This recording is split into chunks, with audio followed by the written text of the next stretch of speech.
Hello guys, કેમ છો? I hope સારા જશો. તો તમને ખબર છે તે પ્રમાણે એક્સરે અસિસ્ટન્ટ માટેની ભરતી જાહેર કરવામાં આવી છે. ગુજરાત ગૌણ સેવા પસંદગી મંડળ દ્વારા ભરતી જાહેર કરવામાં આવેલ છે.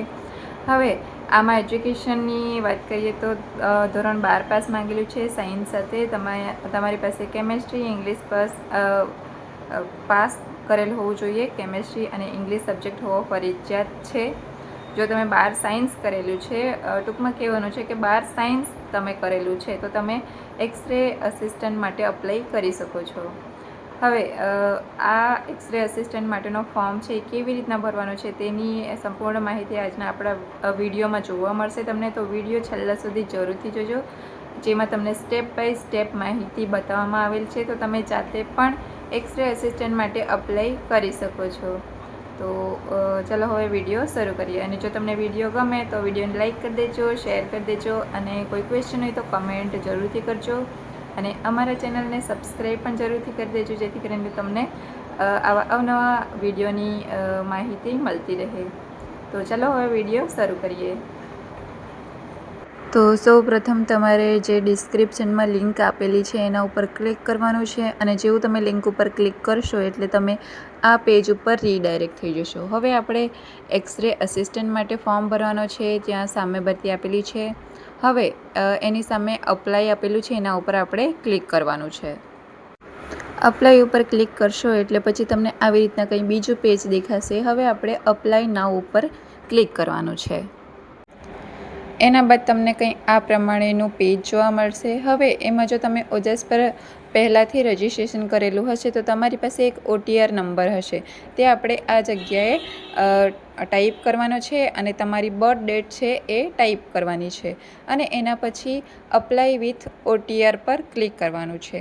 અને જો તમે રજિસ્ટ્રેશન કરેલું નથી તો સૌથી પહેલાં રજિસ્ટ્રેશન કરી લેવાનું છે.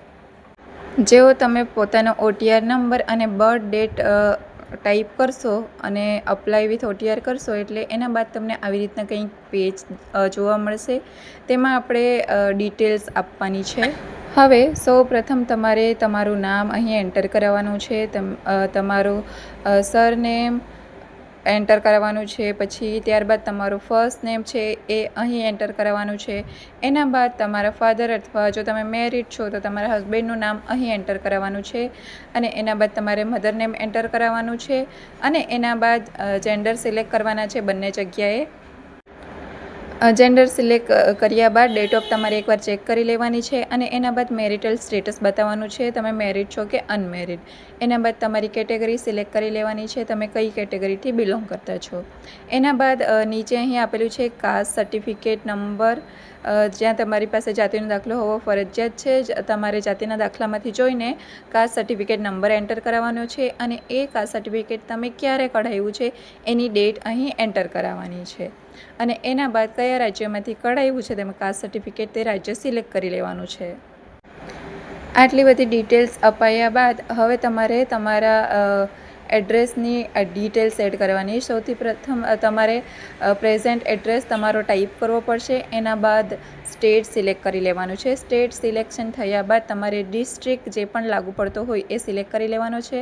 અને તમારો તાલુકો સિલેક્ટ કરી લેવાનો છે. અને તમારા આધાર કાર્ડમાં પિનકોડ આપેલો જ હશે તે પિનકોડ અહીં ટાઈપ કરવાનો છે.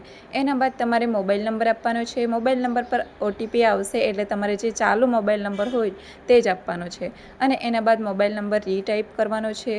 અને એના પછી નેશનાલિટી સિલેક્ટ કરવાની છે.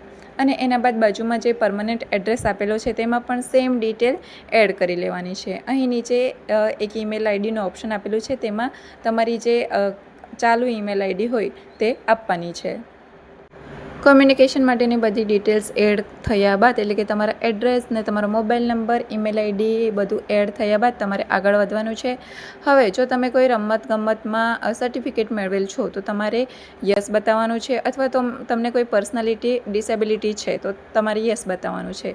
અને તે બંનેની ડિટેલ્સ જે છે તે તમારે અહીં એડ ઓન કરવાની છે. જેમ કે તમે કોઈ રમતમાં ભાગ લીધેલો છે અને તેની પાસે તેનું સર્ટિફિકેટ તમારી પાસે અવેલેબલ છે, તો કયા સ્પોર્ટ્સ માટેનું છે, એનો સ્પોર્ટ્સનું લેવલ કયું હતું, અને તમે કયા વર્ષે ભાગ લીધેલો હતો તે દર્શાવવાનું છે. અને પ્રમાણપત્ર દર્શાવવાનું છે. અને એના બાદ જો તમને ડિસેબિલિટી છે તો કયા પ્રકારની ડિસેબિલિટી છે તે અહીં બધી ડિટેલ્સ દર્શાવવાની છે. જો તમારી પાસે કોઈ રમતગમતનું સર્ટિફિકેટ નથી અથવા કોઈ ડિસેબિલિટી નથી તો બંને ઓપ્શન નો કરી દેવાના છે. એના બાદ તમને પૂછેલું છે કે તમારી પાસે કોમ્પ્યુટરનું બેઝિક નોલેજ છે કે નહીં. જો હોય તો હા બતાવી દેવાનું છે અથવા ન બતાવી દેવાનું છે. એના બાદ જો તમે કોઈ વિધવા ઉમેદવાર છો તો તમારે યસ બતાવવાનું છે અને તમારું વિડો સર્ટિફિકેટની ડિટેલ્સ આપવાની છે અને વિડો સર્ટિફિકેટ કઢાવ્યાની ડેટ આપવાની છે અથવા નથી તો તમારે સિમ્પલી ન બતાવી દેવાનું છે. એના બાદ એક સર્વિસમેન તરીકે તમે જોબ કરતા છો તો તમારે યસ બતાવવાનું છે અથવા ન બતાવી દેવાનું છે. અને એના બાદ કરન્ટલી કોઈ ગુજરાતમાં ગવર્મેન્ટ સર્વિસ છે એમાં કોઈ એમ્પ્લોય છો તમારે યસ બતાવવાનું છે અથવા ન બતાવી દેવાનું છે. આટલી બધી ડિટેલ એડ થયા બાદ તમારે લેંગ્વેજની આપવાની છે કે તમે ઇંગ્લિશ વાંચી શકો, લખી શકો, બોલી શકો કે પછી હિન્દી લખી શકો, વાંચી શકો, બોલી શકો. આ જે પણ તમે કરી શકતા હોય તે તમારે ટિક કરવાનું છે અને એના બાદ આગળ વધવાનું છે. હવે તમારે એજ્યુકેશનની ડિટેલ ઉમેરવાની છે. અહીં 12 પાસ માંગેલું છે, HSC પરથી છે ને ફિઝિક્સ, કેમેસ્ટ્રી અને ઇંગ્લિશ સબ્જેક્ટ હોવો જરૂરી છે. મતલબ તમે 12 સાયન્સથી પાસ હોવા જોઈએ. એના બાદ તમારે 12 સાયન્સમાં કેટલા ટકા આવેલા છે તે દર્શાવવાના છે. ક્લાસ કયો છે તે દર્શાવવાનો છે. તમારો બોર્ડ કયો લાગુ પડે તે દર્શાવવાનો છે અને સ્ટેટ સિલેક્ટ કરી લેવાનો છે. એના બાદ તમારું પાસિંગ યર અહીં દર્શાવવાનું છે. નંબર ઓફ ટ્રાયલ્સ દર્શાવવાના છે અને તમારો સીટ નંબર દર્શાવવાનો છે. અને આટલું દર્શાવ્યા બાદ નીચે તમારે એક ડિક્લેરેશન વાંચી લેવાનું છે. એના બાદ યસ ઉપર ક્લિક કરવાનું છે. જેવું તમે યસ કરીને સેવ ઉપર ક્લિક કરશો એટલે તમને કંઈક આ પ્રમાણે જોવા મળશે. ત્યાં તમારી ડિટેલ્સ આવેલી હશે અને એક તમારો અરજી નંબર જનરેટ થશે. હવે આ ફોર્મ ભરાઈ ગયો છે પણ પૂરેપૂરો ભરાયો નથી. હજુ આપણે આ ફોર્મને કન્ફર્મ કરવાનું છે. તો અહીં નીચે કન્ફર્મ એપ્લિકેશન આપેલું છે તેના ઉપર તમારે ક્લિક કરવાનું છે. એટલે સૌથી પહેલાં આપણે પોતાની જે એપ્લિકેશન છે એને કન્ફર્મ કરવા પડશે તો જ આપણું ફોર્મ આગળ વધશે. તો એના બાદ તમારે કન્ફર્મ એપ્લિકેશન પર ક્લિક કરવાનું છે અને જેવું તમે કન્ફર્મ એપ્લિકેશન પર ક્લિક કરશો એટલે તમને કંઈક આવી રીતના પાછું પેજ ઓપન થશે. હવે જે નવું પેજ ઓપન થશે તેના ઉપર ઓલરેડી તમારો જે એપ્લિકેશન નંબર છે એ દર્શાવેલો જ હશે. ફક્ત તમારે અહીં તમારી બર્થ ડેટ એન્ટર કરાવવાની છે અને એના બાદ આ જે કેપ્ચા આપેલો છે તે ફિલ કરવાનો છે અને એના બાદ ઓકે ઉપર ક્લિક કરવાનો છે. જેવું તમે ઓકે ઉપર ક્લિક કરશો એટલે તમારી ડિટેલ્સ અહીં તમને જોવા મળશે. તમારે એકવાર વેરીફાઈ કરી લેવાની છે કે તમે જે ડિટેલ્સ આપી છે એ બધી બરાબર છે કે નહીં. એના બાદ નીચે અહીં આપેલું છે કન્ફર્મ એપ્લિકેશન. કન્ફર્મ કરવા માટે આપણે આના ઉપર ક્લિક કરવા પડશે. તો તમારે કન્ફર્મ એપ્લિકેશન ઉપર ક્લિક કરવાનું છે અને એના બાદ તમારી જે એપ્લિકેશન છે એ કન્ફર્મ થશે.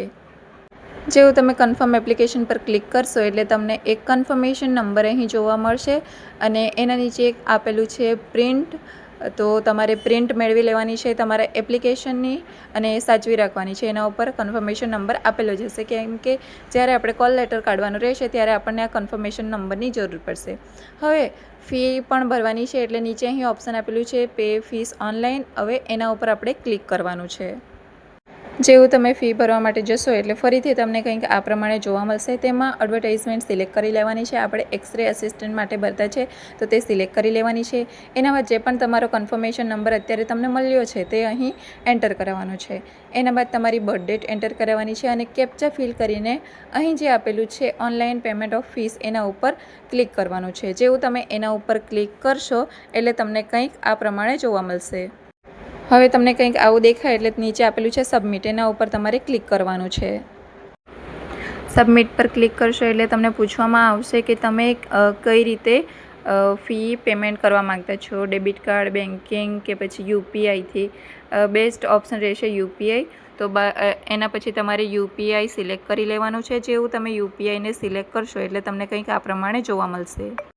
યુપીઆઈ QR જનરેટ કરી લેવાનું છે. જેવું પેના ઉપર ક્લિક કરશો એટલે એક QR જનરેટ થશે. હવે તમારે તમારા ફોનમાંથી આ QRને સ્કેન કરવાનું રહેશે અને જેવું તમે ફોનપે કે પછી ગૂગલ પેથી સ્કેન કરશો એટલે તમારી ફી છે એ પેમેન્ટ થઈ જશે અને એના બાદ તમને એક રિસિપ્ટ જનરેટ થશે. તે પણ તમારે પ્રિન્ટ કઢાવી લેવાની છે અને સાચવી રાખવાની છે કેમ કે ફી રિટર્ન ટાઈમે આ છે રિસિપ્ટ છે એ માંગવામાં આવશે. હવે બહુ જ સિમ્પલ પ્રોસેસ છે. તમે ઘર બેઠા ઇઝીલી ફોર્મ ભરી શકો છો અને પોતે જ ક્યાંથી જવાની પણ જરૂર નથી, તમે જાતે પણ અપ્લાય કરી શકો છો. જો તમને આ વિડીયો ગમ્યો હોય તો અમારા ચેનલને લાઇક કરી દેજો અને વિડીયોને લાઇક કરી દેજો, ચેનલને સબસ્ક્રાઈબ કરી લેજો અને કમેન્ટ પણ કરજો કોઈ ક્વેશ્ચન હોય તો. અને આવા જ નવા વિડીયો જોતા રહેજો. Thank you for watching. તો મળીએ હવે બીજા વિડીયોમાં. આવી જ નવી અપડેટ મળતી રહેશે તમને અમારા ચેનલ ઉપર. Thank you for watching.